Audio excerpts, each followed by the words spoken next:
Just moments ago, the United Kingdom was shaken by an unprecedented wave of anti-racism unrest that erupted almost simultaneously across major cities, catching authorities off guard and pushing police resources to a breaking point. What began as a series of peaceful demonstrations quickly escalated into widespread confrontations, fueled by a volatile mix of anger, frustration, and years of simmering distrust between marginalized communities and law enforcement.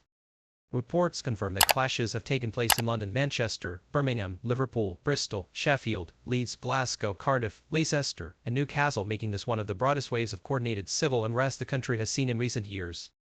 Streets that only days ago were bustling with holiday shoppers now resemble conflict zones, with police vans overturned, fires reported in multiple districts, and emergency services struggling to respond to calls. Witnesses described chaotic scenes, groups chanting anti-racism slogans, counter-protesters appearing suddenly, and miscommunication leading to rapid escalations. Social media has amplified the situation, with live streams and viral posts pushing more people into the streets and accelerating the pace of escalation. What makes this moment especially volatile is the timing. The unrest erupted at a moment when the government was already under sharp public criticism for its handling of migration, policing standards, and social cohesion. With tensions already high, a single spark created a chain reaction across the nation. Police forces have declared critical incidents in several areas, meaning they are officially overwhelmed and unable to respond effectively with available resources. Reinforcements are being deployed from surrounding regions, but officers say they are stretched thin beyond measure. The situation has grown so severe that analysts warn the government may be forced to consider extraordinary measures if the unrest continues into the night.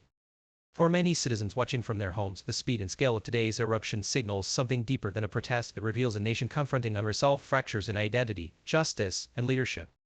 And as reactions pour in from political leaders, activists, and global media, one thing is certain: Iraq has entered a moment of reckoning unlike anything seen in the past decade. The most alarming development of today's unrest is the near-total collapse of police capacity in multiple regions. According to internal briefings leaked to the media, senior law enforcement officials privately admit they are no longer able to maintain control of several city centers. This isn't just a manpower issue, it's a systemic one. For years, police unions have warned that staffing shortages, budget cuts, and declining morale were eroding operational readiness. Today, those warnings have come true in the most dramatic fashion. Britain's policing structure is buckling under the pressure of simultaneous crises, with officers fatigued, under-equipped, and outnumbered. Videos circulating online show officers retreating from advancing crowds, overwhelmed red lines, and incidents where police vehicles were abandoned due to safety concerns. In cities like Manchester and Birmingham, officers have been forced into defensive positions, prioritizing the protection of key infrastructure rather than attempting to disperse crowds.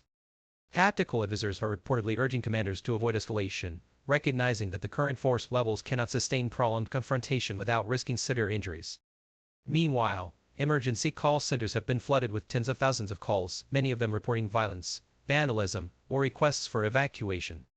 The strain is so severe that authorities have asked the public to use emergency channels only if lives are in immediate danger.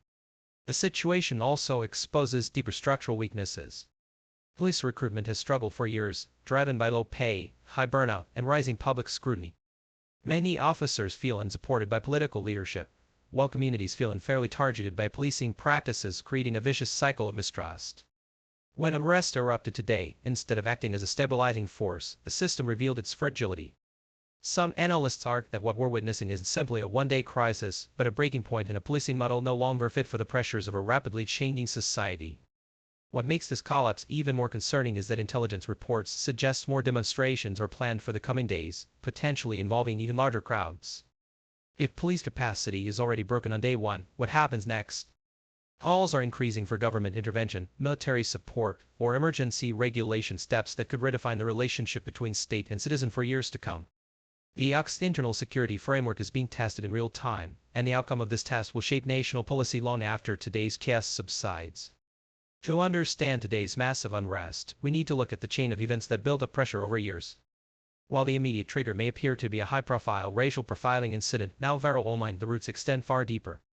Communities across the UK have long expressed frustration over unequal policing, limited economic opportunities, and what they view as systemic bias built into state institutions.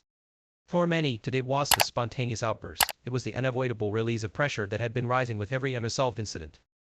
The atmosphere became even more charged after recent government decisions surrounding migration laws, asylum policies, and public order legislation.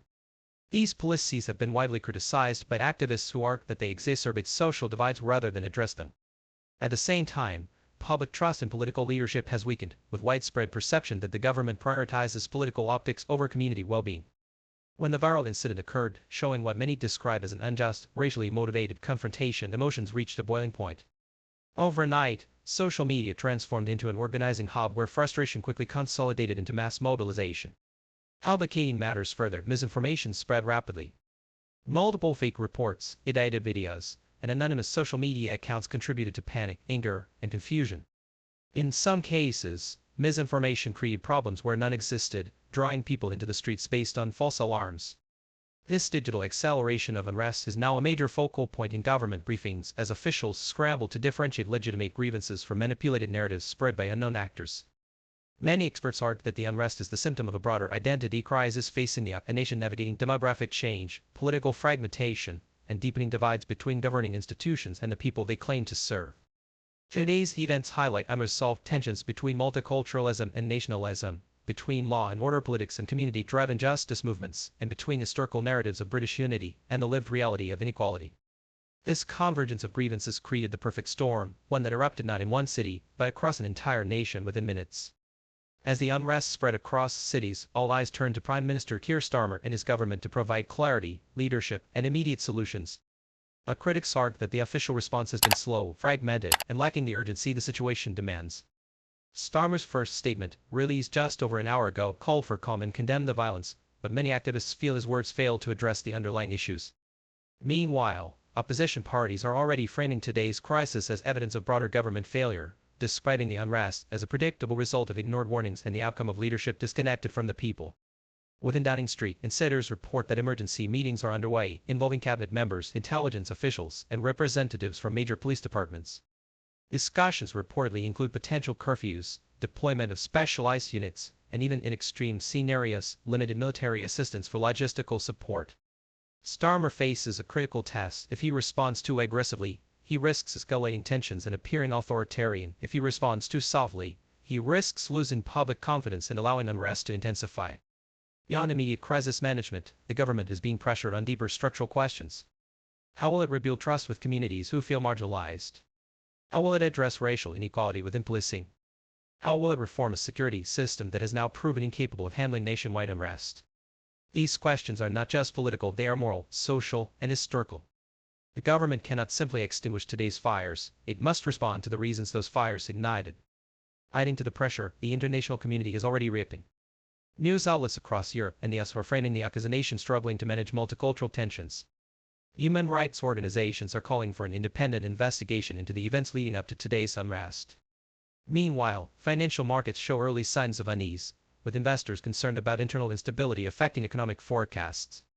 For Starmer, today may become the defining moment of his leadership, a moment that determines not just political survival, but the direction of the nation's future. Whether he can meet the scale of this challenge remains uncertain. Tonight, the UK stands at a crossroads. The unrest could fade as quickly as it erupted, or it could intensify, spreading into more cities and drawing in more people. The coming hours will determine whether this moment becomes a brief national shock or a prolonged period of disruption. Police commanders warned that without immediate reinforcements, they cannot guarantee control if demonstrations continue to escalate. Community leaders, on the other hand, stress that force alone will not resolve the grievances that led to today's eruption. Dialogue, accountability, and structural reform are necessary if peace is to be restored. Right now, the greatest uncertainty is the potential for copycat events, misinformation campaigns, and small groups exploiting the chaos for political or ideological gains. Analysts caution that the unrest could attract extremist factions, opportunists, or foreign actors seeking to deepen instability. The digital landscape remains volatile, with online discussions rapidly shaping real-world behavior. For ordinary citizens, fear and frustration are rising. Many worry that this unrest marks the beginning of a cycle, not the end. Others believe it represents a wake-up call, a moment when Britain must confront uncomfortable truths about inequality, identity, and the meaning of justice in a diverse society.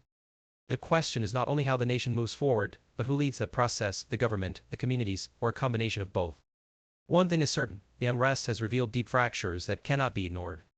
Whether the country emerges stronger or more divided will depend on the decisions made in the hours, days, and weeks ahead. As the night unfolds, the United Kingdom, a nation that prides itself on stability and order, grapples with a crisis that challenges its very sense of self. This is a developing story, and the world is watching.